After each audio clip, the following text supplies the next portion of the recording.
Yoni est né il y a 3 jours et comme tous les nourrissons de son âge, il participe au programme national de dépistage néonatal. La puéricultrice le retire un instant des bras de son père pour pratiquer un petit prélèvement de sang. Je masse un petit peu le talon, je te masse un petit peu le talon. Ce qui leur plaît pas souvent, c'est quand on les maintient comme ça. Donc je masse un petit peu le talon pour créer un afflux de sang. Le talon est un petit peu plus rouge. Voilà. La piqûre se fait via les vaisseaux capillaires, ces vaisseaux microscopiques situés dans le derme, à l'aide d'un petit instrument chirurgical qui permet de prélever le sang sans avoir à percer une veine. Donc je remplis les quelques cercles ici.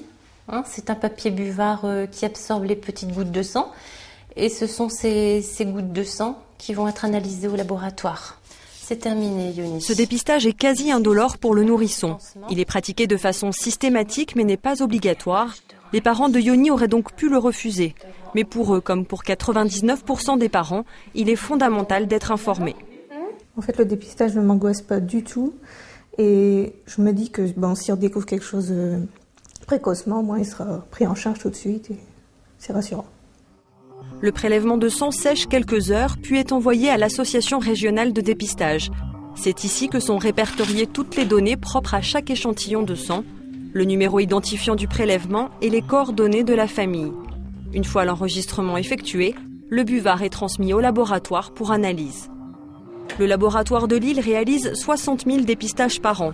Pour chaque enfant, les techniciens recherchent la présence de 4 maladies.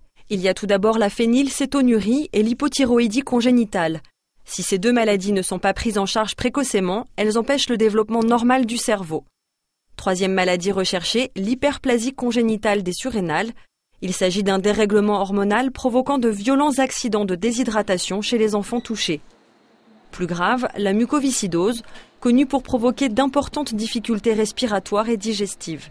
Enfin, dernière maladie testée, la drépanocytose, une maladie héréditaire du sang qui ne touche que les enfants originaires d'outre-mer ou d'Afrique noire.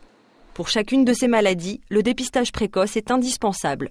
Quand on dépiste une maladie, en fait, la première chose à faire, c'est déjà de revérifier le taux, parce que comme je disais tout à l'heure, on a beaucoup de prélèvements, donc c'est important de revérifier. Et ensuite, il y a tout un système d'organisation. On prévient le biologiste qui prévient lui-même l'association. Au niveau de l'association, en fait, il y a tout un réseau médical qui est mis en place avec des médecins référents et l'enfant est pris en charge le plus rapidement possible. En cas de dépistage positif, la famille est contactée dans les 15 jours qui suivent le prélèvement. Ça a été le cas pour Camille, dépistée il y a 4 ans d'une phénylcétonurie. Ça va, mademoiselle Camille ? T'es en forme ? Camille risquait un retard mental sévère, mais prise en charge dès ses premiers jours de vie, elle s'épanouit aujourd'hui comme toutes les petites filles de son âge, à ceci près qu'elle est contrainte à un régime alimentaire très strict, pauvre en protéines. C'est un régime où elle ne peut pas manger de viande, de poisson, d'œufs, de produits laitiers.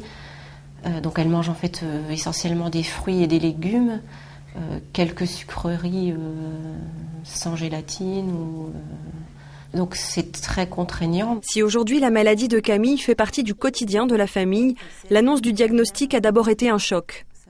Ça a été très difficile. Je sortais de la maternité où tout se passait bien. J'avais le plus beau bébé du monde. Et puis on nous appelle en catastrophe en nous demandant de nous rendre à Lille.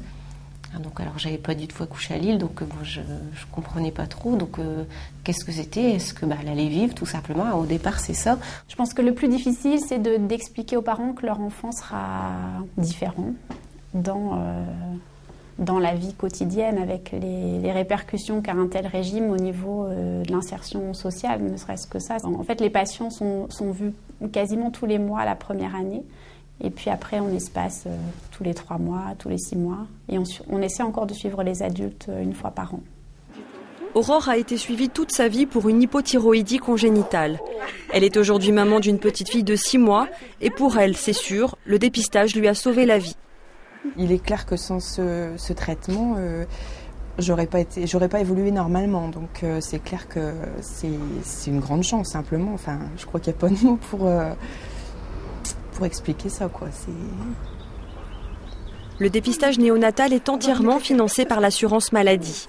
Avec un coût moyen de 10 € par enfant, il a déjà permis de dépister 25 000 malades, soit une naissance sur 5 000.